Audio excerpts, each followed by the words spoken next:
Where do you put your money in assets that are going to grow efficiently, that's going to help you out for your own retirement, but it's also available for your kids' college education? So one of the things I like to say is, how do you pay for your kids' school and get a pay raise in retirement? So there's a variety of products that you can combine together that gives efficiency. There are some areas that are extremely popular. Retirement accounts are great for retirement. They don't really help out your kids for school. And if you do use those, as an example, let's take a 401k. You can take the money out to pay for your kids' school, but you're going to be assessed income taxes. No, so there's the entrepreneurial spirit that I knew you have in you. You saw the need because people were asking for it. And then if you can turn that into a process, you've got a business.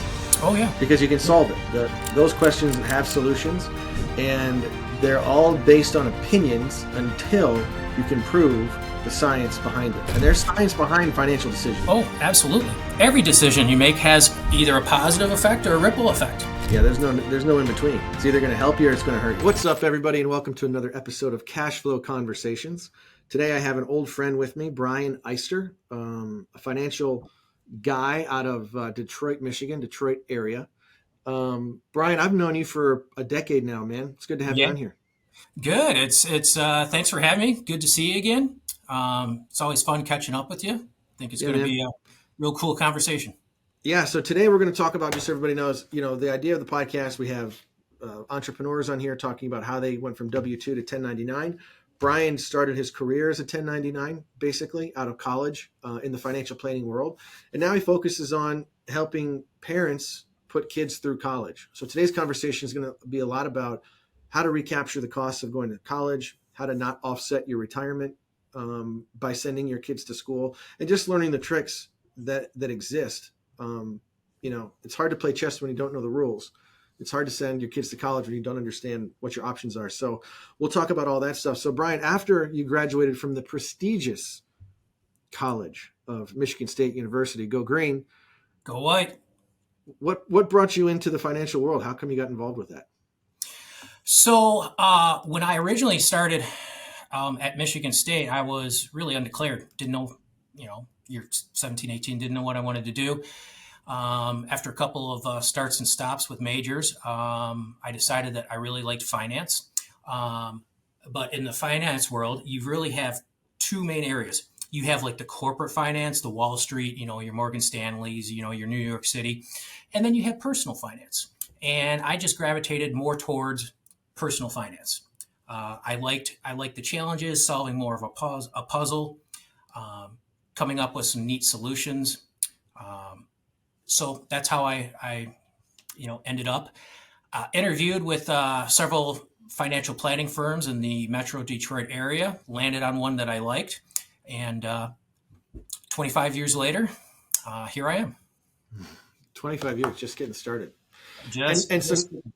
And you kind of carved out this little niche inside of the college planning world, which I think is pretty cool. So that's what we're going to talk about today. But it wasn't always college planning. Like, you've done everything from retirement planning, and you're more of a rules-based planner, right? Like you don't just throw money into an IRA because that's the thing to do. You have a whole set of rules that you follow. Talk to me about that. So there's economic principles that I've been following for essentially the 25 years. And I like to equate it to playing chess as opposed to playing checkers, thinking strategically. Every product's going to have advantages and disadvantages. Typically, what you find out in mainstream press and media is they want to focus on the product first and not the process. So as an example, as you know, I'm a big baseball, softball guy. Been first year that I'm retired from coaching. You can have like the most expensive bat. You can have a $400 and $500 bat, but if you have a $5 swing, the bat's not going to do anything. And unfortunately, in the world today, it's all about the product, but no one talks about the strategy. Mm-hmm. And so we follow economic principles. We test, we measure, we evaluate before any financial decision is made. I love it. That's really what attracted me to the financial world too, is the rules behind it rather than just looking at a shiny widget. And I get comments all the time on social media. People love products and they don't even understand why. They just love the idea of it because it's popular. Yeah, it is. But unfortunately, I mean, social media can be it's a great tool, but it also can, there's also a lot of misinformation out there, and families and the people that I work with, they even admit that their attention span is smaller. So through the years, I don't know if you have found this, but my process used to be a lot longer than it is now. Part of it has to be is age and wisdom, but a lot of people It don't used have to be the longer than it is now. yeah. It's a lot shorter now. It's a lot shorter. Um, Well, that's yeah, the biggest complaint too. Back in the day, is that you get these programs for the financial planning world that follow principles, but you're 7 meetings in teaching all of this stuff to the consumer, and the consumer doesn't care. At the end of the day, they want you to take care of them. They don't need to know exactly how the watch is made. yeah. So good for you for pivoting and taking the feedback from the consumer, because they get instant gratification as soon as they turn on their cell phone. Oh, absolutely, absolutely. So it's been a real fun adventure. Really morphing my practice from a long drawn out process to short, boom, to the point. And I always say to clients, look, I can prove it 6 ways to Sunday. I can prove it without a doubt because I've already done it before I'm meeting with you. But do you want to go there, or do you just want to keep it at a high level? And 9 out of 10 are going to say, just keep it at a high level. Yeah, that's why they pay you. I don't care Yeah. what product the guy uses to clean my cars.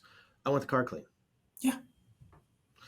So let's talk about the college world. College is Sure. definitely changing. There are so many rules, and the process of filling out paperwork for help, whether it's through grants or scholarships or college loans, it's crazy, dude. Did you watch real quick? Did you watch that Netflix series on the college scandal? Oh, no, but I've heard about it. Are you talking about the one with like the admissions with some of the Hollywood celebrities? Yeah, yeah, yeah.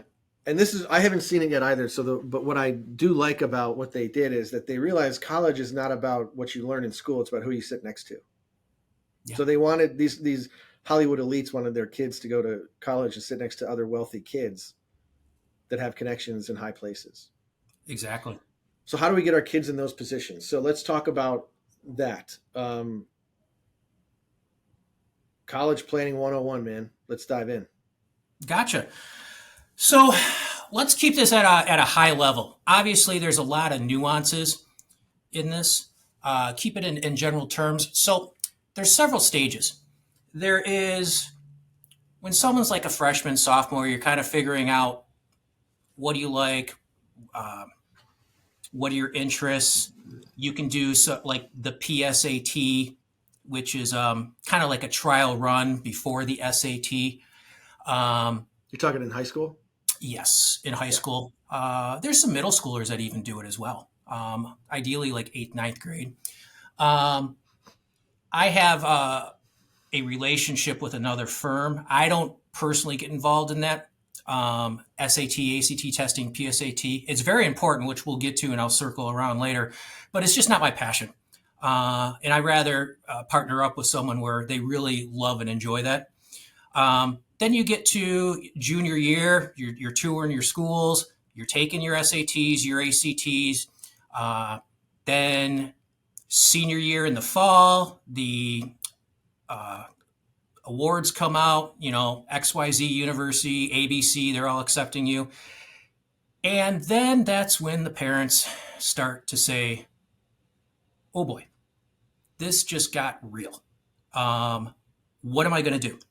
Because if you think about, I mean, look at the world that we live in today. It's inflation's high, the economy is rocky, the market is up and down. Um, and they basically say, holy bleep, what am I going to do? Um, and that's where my conversations start with families. Um, the biggest thing right now is I don't know if you're aware. I mean, your kids are a lot younger. I'm Yeah. going through this. Yeah. Um, and that's kind of how, as a segue, how I got involved in the whole college planning niche. Starting out, a lot of my clients are now, I'm in my late 40s. A lot of my clients are mid to late and a little bit older. Yeah. And they started asking me, like, what do we do?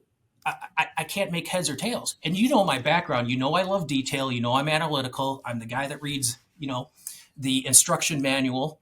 Um, and so kind of by default, I started helping out, my clients and helping them navigate.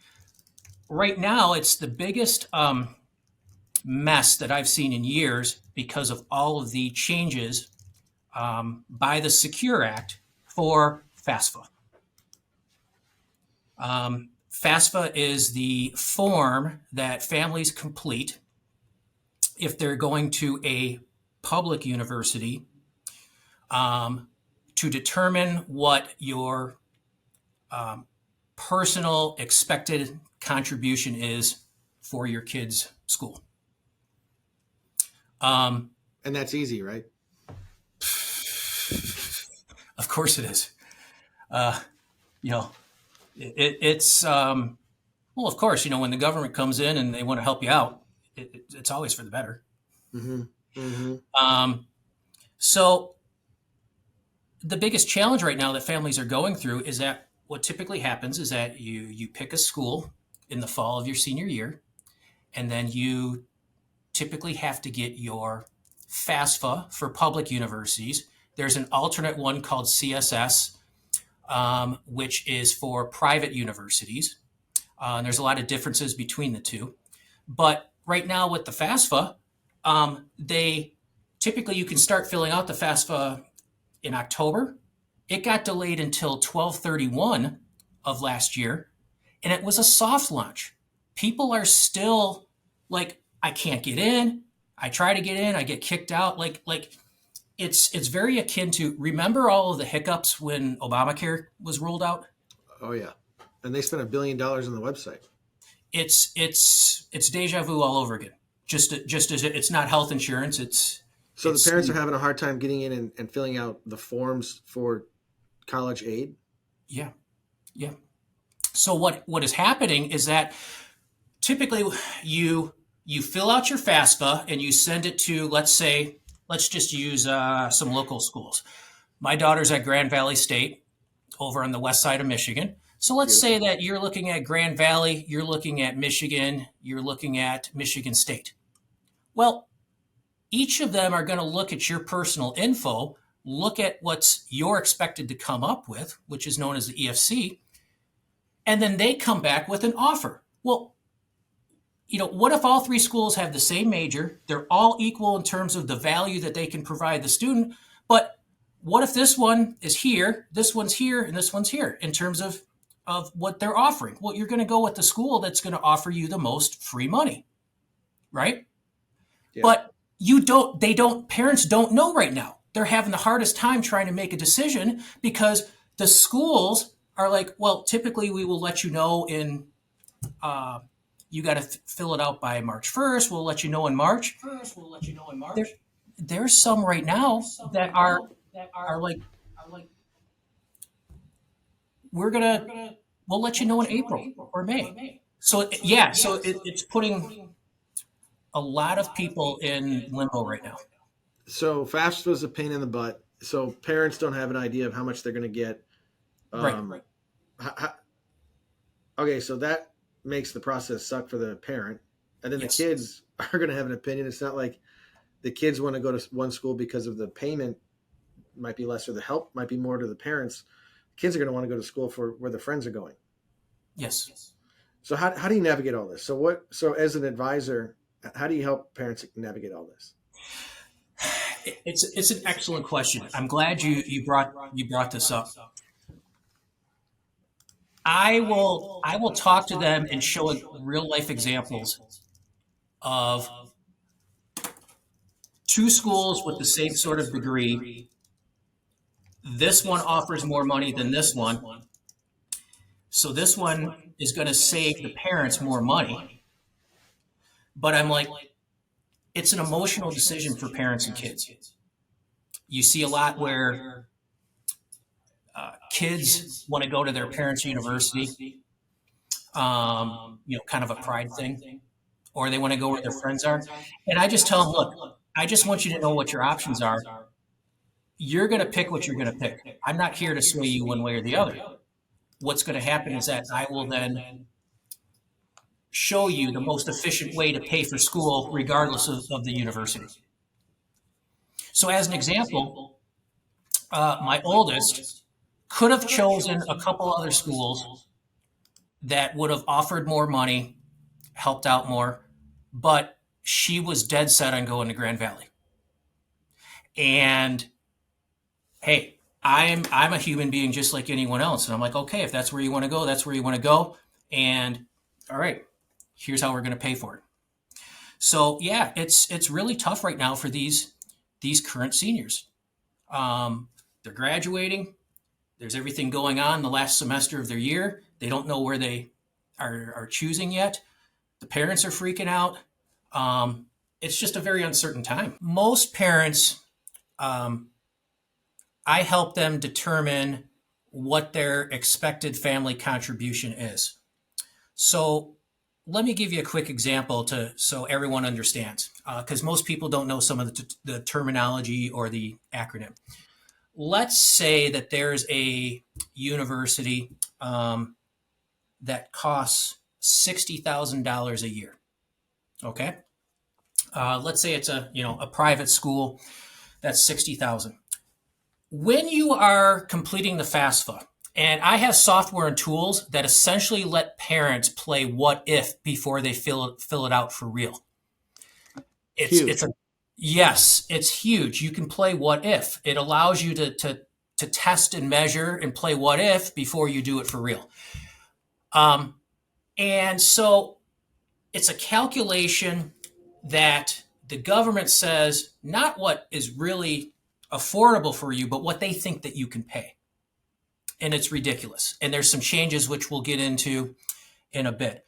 So you fill out everything based upon where your assets and your income and everything that you own is positioned, and they do a calculation. And let's say that it comes back to you and says you're expected to pay $30,000. So 60 grand tuition, you're expected to pay 30, so there's a need of 30,000.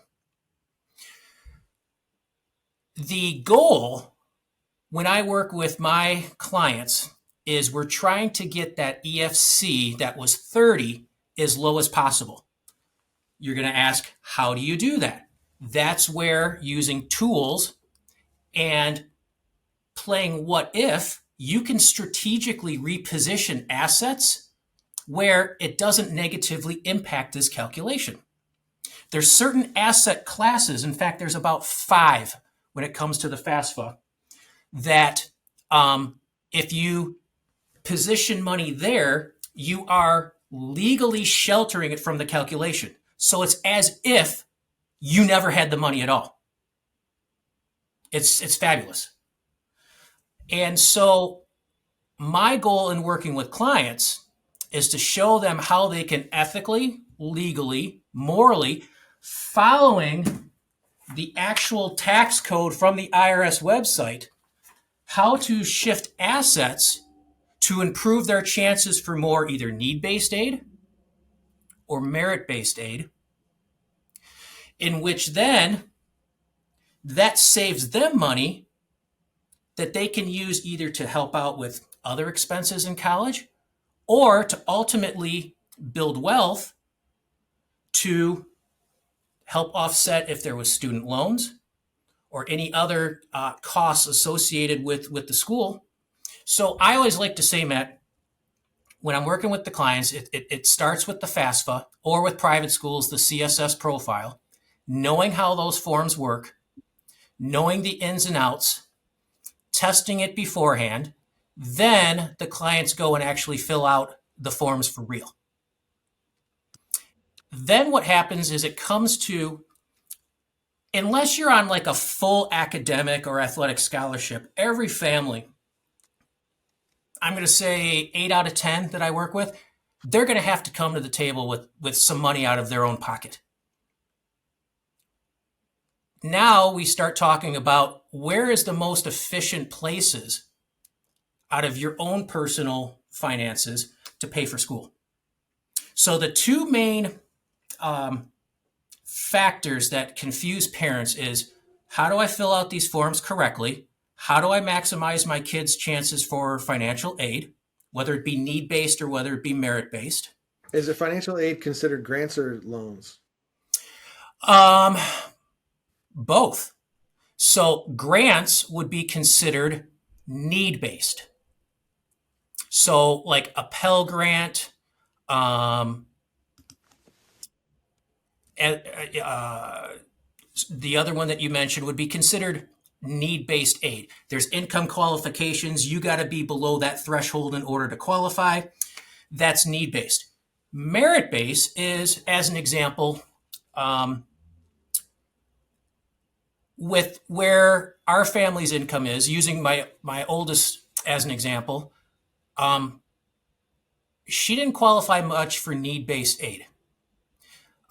She got some because I knew where to position some assets. But compared to someone else that might be W 2, you didn't qualify for much. However, she had a great grade point, AP classes, so forth and so on. She qualified for a lot of merit aid. Those are, That'd be grants, right? um, yep, some grants. So it's basically just, they're essentially the same thing. One of them is based off of your income and your assets, and the other one is based off of what the student's academic performance really is. Okay. All right. So you navigate the FAFSA, you filter through which college, they find out how much they're going to get, whether through aid, grants, or loans. Mhm. How does the what is the if my kid's 10 years old, the options are different than if they're 18, right? Yes. Because you talked about where to park your cash, Yes. so it's off the radar of the Yeah. right. So talk to me, if my kids are 10 years old, what should I be doing? So at 10 years old, um, they're not in high school, so they're not doing ACTs, SATs. They're not filling out forms. They're not trying to So fill 10 out. and under. So any kid that's not in high school, right? So like Yeah. my kids are, well, now this year they'll be 5, 3, and 1. So Yes. So for families with those kids in that demographic, it's, where do you put your money in assets that are going to grow efficiently, that's going to help you out for your own retirement, but it's also available for your kids' college education. So one of the things I like to say is, how do you pay for your kids' school and get a pay raise in retirement? So there's a variety of products that you can combine together that gives efficiency. Um, there are some areas that are extremely popular. Retirement accounts are great for retirement, but they don't really help out your kids for school. And if you do use those, as an example, let's take a 401k. You can take the money out to pay for your kids' school, but you're going to be assessed income taxes. I mean, you've talked about it a lot on your previous podcasts. So it works for retirement, but it doesn't work for college. So it's like you have one strategy going here for retirement, you have another strategy here, but they're conflicting, and so there's a lot of inefficiencies that are going on. interesting. So 401k is not a great place to help kids in college. What is? So there's five main areas. A lot of traditional college planners, they're going to be talking about 529s, UGMAs, UTMAs, investment accounts, or even just liquid cash. All of those, in one way, shape, or form, are going to negatively impact that EFC calculation. So as an example, I have it right here. The way the EFC is calculated is that, let's take a family, let's just keep it easy, round numbers, of $100,000 income. The income is going to be assessed at a penalty anywhere between 22 and 47%. So let's just say 22. So then savings or assets are going to be assessed a penalty of 5.64. So the more money that you have in savings or investments, and even get this, 529s are extremely popular, Matt. They count against you for the EFC calculation. So if I didn't have a 529, I might be able to get this amount of aid. If I have a 529, now I might only be here. So a lot of time is spent with clients educating them onto, I think it's a phrase that you've said before, where your assets are positioned are more important than the rate of return. See, everyone falls in love with rate of return. Or I want a 529, like here in the state of Michigan, you can get a state tax deduction to a maximum of 10,000. That's gone up a little bit. I got a postcard in the mail like that. But here's the main thing that is not addressed in mainstream media. You're just funding a goal. So is it a product like we talked about earlier, or is it strategy? Oh, great. So I can do a 529 or I have an UGMA or UTMA, but once that money goes to the university, it's gone. It's out of your economic world forever. So regardless of what the cost of school, whatever you have to come to the table with, let's say it's $40,000 a year. That's $40,000 that you no longer have growing to your retirement over your lifetime. Yeah, that's a big impact. So what you're saying is 529s, I call them widgets. You want to Yeah. send your kid to school, here's a 529. You want to retire, here's a 401, here's an IRA. So the industry creates widgets. So the 529 could be a good thing. Because I've also heard you could turn a 529 into anything left over, you can roll into a Roth now. You can, but there's some caveats. 529s, again, there's pros and cons. However, in order to roll a 529 into a Roth, based upon last readings, and it may have been changed when the Secure Act came out early in 2023, the 529 count has to be established for like 18 years,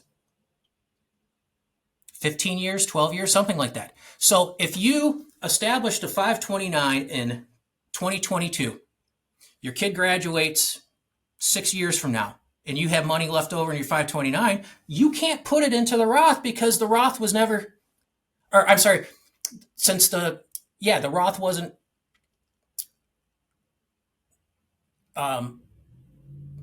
the 529 wasn't established. I'm sorry, I got that backwards, Matt. Yeah.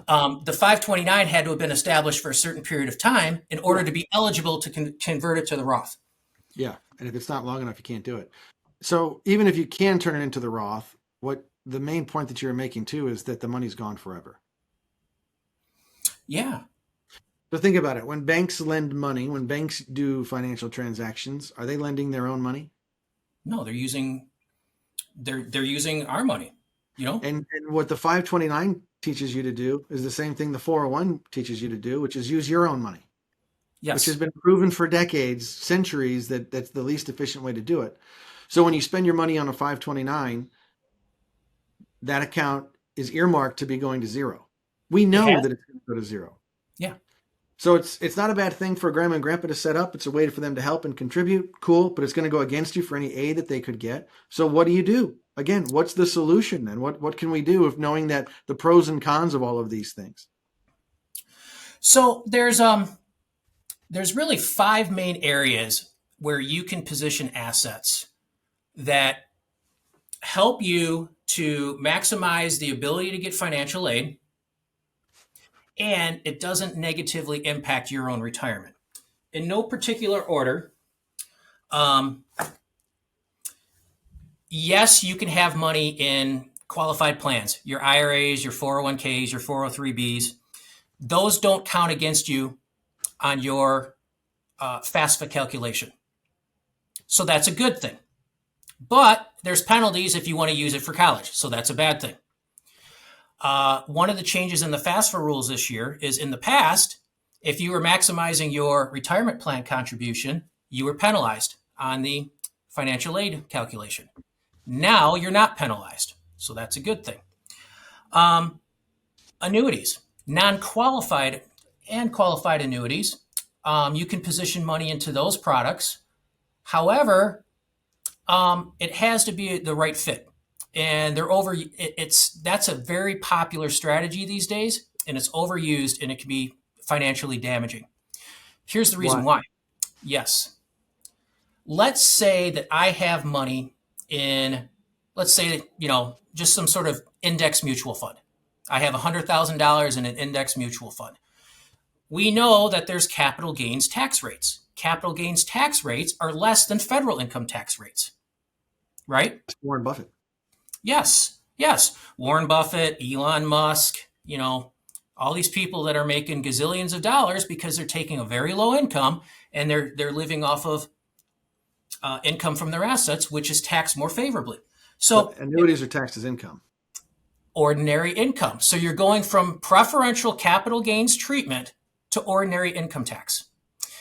And here's the other thing from a taxation. Now, I'm not a CPA. I encourage people to check with their own professional. If you position money into an annuity and it's taxed as ordinary income, it layers on top of your earned income.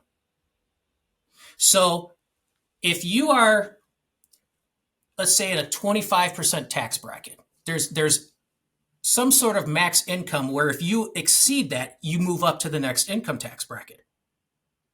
If you start taking withdrawals at some point in the future over top, now you could have bracket creep. And what happens? Do we even know in 2 years, 3 years, what the federal income tax brackets are going to be like? No idea. No idea. 5 years? We're now. Okay, so we got qualified plans, annuities. What's number 3? Third place out of 5. Third place is your primary residence on the FAFSA. So if you have equity in your home, that doesn't count against you on the FAFSA. But, once again, that has its own caveats. You pay off your home, but then now your money's locked up in brick and mortars. Now you got to go back to the bank to ask permission to get your own money back. Yeah, and those rates right now, they're even higher than a lot of student loan rates. Whether it be a primary mortgage or whether it be a HELOC or a combo of both. And what happens if you lose a job? Yeah, or okay, what if there's credit issues? Yeah. What if you can't? What if you can't qualify? Various forms of permanent life insurance. I can tell you right now, personally, that's what I'm using to fill the void. Does it hurt FAFSA? It does not. Or it does not impact your FAFSA, and it does not impact the CSS profile. So it's a liquid asset that has a lot of benefits, and it makes me feel extremely comfortable knowing that no matter what happens, if I become disabled, if I die, many of my clients have been involved in lawsuits. There's a lot of rubber bumpers around that to help ensure that you can pay for your kids' school. And the IRS allows it. It's in their own rule book. And so when you talk about recapturing the cost of college, this is the way to do it too then, right? With life insurance? Yeah. And people always want to know, well, how or why? Well, the inside values of life insurance, permanent life insurance, known as cash value, is very similar to like if you took a home equity loan, Matt. Okay. You are pledging your house as collateral. The bank is giving you someone else's money, and your house is still appreciating in value because you live in a nice neighborhood, you did some upgrades. So that's what's known as uninterrupted compound interest. Sure, you're going to have some fluctuations, good housing market years, bad housing market years, but all in all, you bought the house here, it's going to go up here, regardless of how your house is mortgaged, whether it's paid off in full or whether you have um, a 95% mortgage on the house and very little equity. It's still going to grow. Same thing inside permanent life insurance. If structured properly, you maximize the cash so it's available for college, investment opportunities, um, emergencies, so forth and So, so on. so what you're saying is, if you go to the house and you borrow against your house, you're going into debt that has to be repaid on a monthly basis with no safety net provisions, like if you get disabled.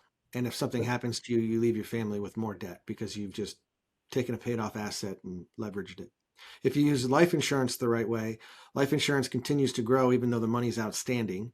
There's no repayment requirements on repaying the money that you've taken out. The cost is a reduced death benefit that's already guaranteed to your family. That is correct. So if That you is were going to correct. leave $2 million to your family tax free, you take out 120,000 over 3 years, 4 years, and you never paid off. Essentially, you're going to take the 120 off the 2 million. Your wife gets, 1.8 million tax free instead of two. Mm-hmm. Yeah, Sorry, honey. and there's and again, what's a combo of all of these factors is that um, you can have money in one place, and if you want to pay off the loan, you can. Like you And said, if you don't, it if doesn't hurt your credit score. It doesn't show up on debt to income. It doesn't show up on no, FAFSA. There's no no, repayment. It's not like a normal loan that you get at a bank where they want to be repaid. correct, correct, and I know that we've talked in the past with some of your business owner clients. Um, when we were in low interest rate environments, you could use that as collateral. Go to the bank, say, "Hey, I got this policy here, fully guaranteed. What kind of loan rates will you give me?" Well, the best way Here's to get a cheap loan rate is to prove you don't need the money. So when you have exactly. the collateral, that's how you negotiate a lower loan rate. Yeah, yeah. So what's number Uh, five? so there's in the past with FAFSA, um, business assets. So a 1099, like myself or you or any business owner clients, and there's some gray areas here that is still kind of being worked out a lot with the CPA professions and the legal professions. In the past, if you had a business, most business owners are very proud of what they've done, and they want to say, "My business is valued at 1.5 million," and they put that down on the FAFSA, and they're kind of peacocking. That counts against FAFSA. In the past, if you had a business with less than 100 employees, guess how much on the FAFSA your business is worth? Zero. Zero. So there's some gray areas here, and I encourage my clients now to, check with a tax or legal professional. I stay away from that. I don't have those licenses and designations. I'm even in my personal world, I'm looking at it right now as to what can be done. So it might actually be just four now. But the key, Matt, is really you want to use other people's money as much as possible because then you hold on to your own assets to let them grow and compound. So you mentioned there's 5 areas that maximize your aid that are not going to hurt your ability to retire. Yes, Okay. and we and we 529, 529 plans were not on that list no. because Um, and the reason, if I hear you correctly, is because that money's gone for your world forever. if yes, now it on like we said, there could be instances where there is more in the 529. Fine. But let's say the 529 is earmarked for college. It's going to offset your ability to retire. Yeah, So by and that's, large, by and large for most people with their 529s, it's exhausted, and and you can run through calculations saying, look, this money's gone forever. And here's what it costs you in your retirement income, which is incredibly higher than what you actually spent on college. yes, And so when you leverage someone else's money through some of these five uh, areas you can leverage other people's money, theoretically your money can continue to grow and doesn't offset the retirement nearly as much as what a 529 plan could. Here's Yeah. what I want to ask of you then. Yes. I think you should put this down on a one pager. Have you done that yet? Like an infographic sheet? Yeah, but it doesn't even need to be that sexy with graphics. But yeah, a one pager. Um, yes, I have ideas. Um, if you know of a good creative person that can help me do it, because All you need yes, is Excel. This is all you need, Brian, is an Excel sheet. And you title it the 5 areas to maximize your aid without offsetting retirement. yeah, College, okay? On the left, you have the 5 areas, and then you have the pros and cons in columns going across. yeah, That's it. Fill it out, put it into some AI software. That's the whole gist of your conversation is there's 5 areas to maximize your aid for your kid's school that won't offset your retirement. Here's the pros and cons of each. And turns out life insurance ends up taking care of your family in like all the scenarios, worst case scenarios. And if you get what you want, you live a really good long life, you still have tax exempt cash flow in retirement from that same policy. hmm All of a sudden, rate of return, you'd have to get massive rates of return elsewhere to duplicate that same cash flow that the insurance can produce because you're spending your money and it's gone. And then you have to resave and get really good rates of return to catch up with that slow tortoise called life insurance. If you could do a one pager on the pros and cons, and then a one pager on spending your 529 to zero and then playing catch up for the income in retirement versus starting life insurance, using that for college, and then watching that life insurance continue to grow as you put the money back in, and then income from retirement. And it's a two pager that anybody that goes to your website, I think, would want to download and understand. yeah. In this day and age, I'm the same way.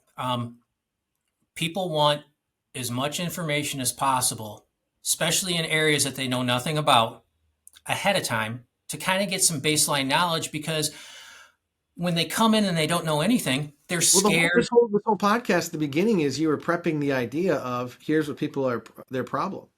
Yeah. And I think by the time someone comes to your website, that you want them to know that already. Like this podcast could be up on the top of the website. Like here's the problems that people face. hmm Here's the solution. Click here to download it. They could skip the whole podcast, read the one pager, and go, "I didn't know that."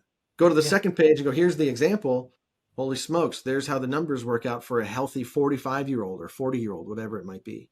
hmm Now they can contact you and get set up with the right way to do it. Yeah. Exactly. Do you think Exactly. that's a good idea? Yeah. It's a phenomenal idea. And the nice thing is with some of the tools and the software, if they like the idea and the concept and they just want to know how it applies to them, we can play what ifs. They're not forced to do anything. They can play what if ahead of time. Yeah, You totally. know, That's the and whole point. yeah, and again, like I mentioned earlier in our conversation, it's playing chess, and there's going to be and it's not a hard and fast rule for every family that I meet with. Everyone has different circumstances. Someone that's making, a professional, it might be making three, four, $500,000. Okay, there's going to be different conversations than let's say a family that's making 125. Well, Okay, to your point, yeah. So to your point, the people that make more money are the ones that need this even more too, because they're the ones that don't get any sympathy from the government. no, And so you're dealing with estate issues at that point, which is life insurance checks so many boxes on different for what people want to accomplish. That's why I love the product. It's a Swiss Army knife. and with business owners, there's some. I would encourage, for the viewers watching this today, there's a publication called on the IRS website. It's called IRS Publication 970. What that talks about are all of the tax benefits, education and tax, paying for college. Okay, from credits to grants, so forth and so on. There is a business owner. Let's say that let's use you as an example, Matt. Your kids end up going to school. There's a section in this code called the Section 127. Now, this is really neat. If set up properly, and you would need a tax attorney or a qualified tax professional, CPA, set it up. Through your business, you can set up an employee education reimbursement program. So for business owners out there, they're going to know the phrase top of the line deductions. That's everything that's going to lower your adjusted gross income. This can be one of them. So your business gets the tax deduction. Okay. Then it goes to the employee to pay for school, whether there be student loans or private loans, or if there's any outstanding debt, it's a reimbursement. So then that individual, your child, if they're off on their own, they get a head start in the world in their early 20s because they're not saddled with all this debt. Yeah. It's a really neat strategy. I encourage people to talk to their tax professionals. I can always help them out from a conceptual big picture using some examples. That's another one pager, Matt. Business owners, most don't know about this. Well, you have some homework to do.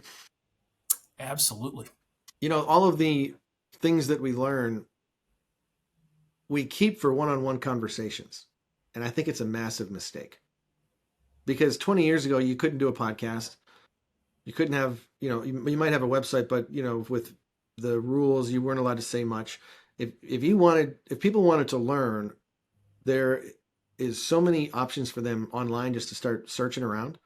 They can either learn from you or they're going to learn from someone else. Yeah. So your homework is to get everything you just said onto a clear, concise one pager. And I think it starts with the 5 areas to maximize aid that's not going to hurt your retirement. And you go through that little checklist and then you flip it over and it's an example. Mm-hmm.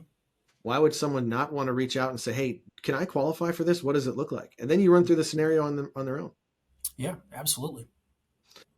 I love it, man. Well, thank you for joining me today. Any final thoughts on, where you're going with what you want to have happen, the family, business? What are you thinking? What final thoughts from Brian Eyster, the college Well, planning specialist?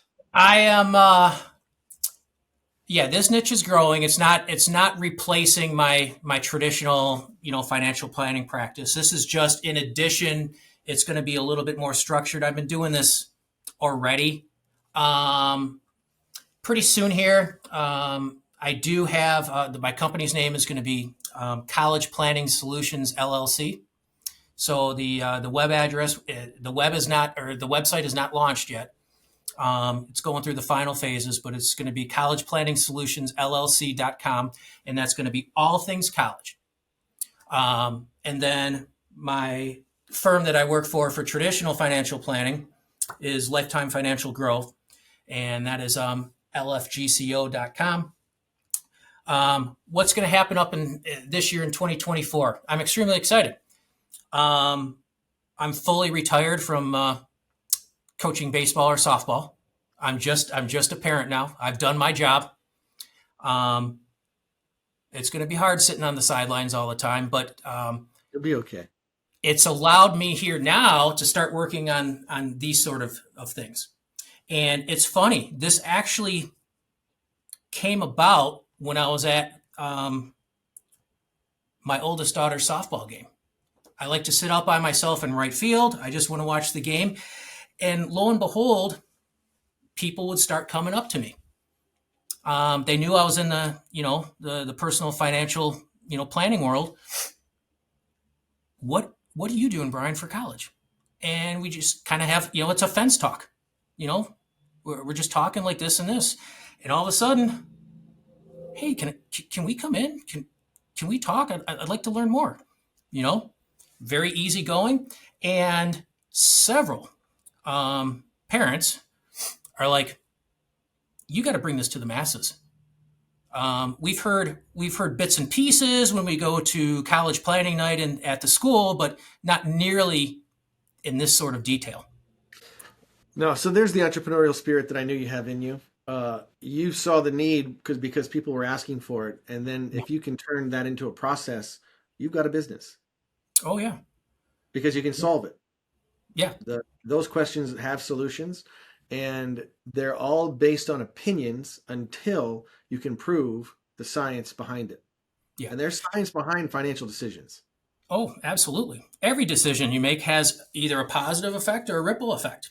Yeah, there's no in between. It's either going to help you or it's going to hurt you. Yeah, and a So lot you of saw people. you saw the consumers with this need, and you said, "Look, I'm going to turn that into a process, and we're going to do that through your new business and your easily downloadable one or two pagers, and people can reach out to you." So we'll make sure that the link to the new website for college planning is on this podcast. So anybody listening or watching this can just go into the description below and see a link directly to Brian's page. And there better be a downloadable one pager. Now that we've talked about it, you got to have it on there. Otherwise, we're going to get comments like crazy. There's going to be the downloadable one pager. Freebies, right? And All our stuff is free. oh yeah, absolutely. Because I'm the same way. I'll go to competitors' websites and see what they're doing. Download. I'll listen to podcasts, and the neat thing here is researching the market. And I love to research. There's only two in the Tri-County, in Wayne, Oakland, Macomb County, that are really talking about anything. But what they're missing out is they aren't talking about the lost opportunity costs. They aren't sharing with families how to efficiently pay for school and not have it negatively impact retirement. A lot of these firms are like, well, look, here's what we did. You got maximum aid, you paid for school. And it's gone. But there's nothing to show for it for mom and dad at retirement time. That's your angle, dude. Is how to recapture. That's the niche. I mean, there's, like I said, why the ACT, the SAT, which school to go to. I'm not discounting that, and it's extremely important. But that's what everyone's talking about when they think of college planning. They think of that. No, has anyone shown you, even if you have to come to the table with your own money? Okay, worst case scenario, has anyone shown you how to structure your financial affairs where you still have the same amount of retirement income? Like we talked about in the past, when we, in our previous conversations, the first check in retirement should be no different than the last check that you collect while working. So every strategy, I don't care what the product is, it's going back to the bat. Well, what if that $400 bat isn't the best for your swing? What if it's the $200 bat? Come up with a well-defined strategy that improves your wealth, minimizes your risk, ideally using the same cash flow that you're already spending, or identifying holes and buckets where we can recapture cash flow. Yeah. To pay for school. So yeah, there's going to be on the website. There's going to be videos, the one pager or two pager, and then there will also be in the second phase, probably some courses and maybe some ebooks, white papers. Cool. Yep. Beautiful. What's the name of that website again? collegeplanningsolutionsllc.com. Perfect. All right, man. We'll make sure we got links in the description below so people can go there. But thanks again for joining me today, brother. Thank you. Appreciate it. All right, man. We'll talk to you soon. Okay.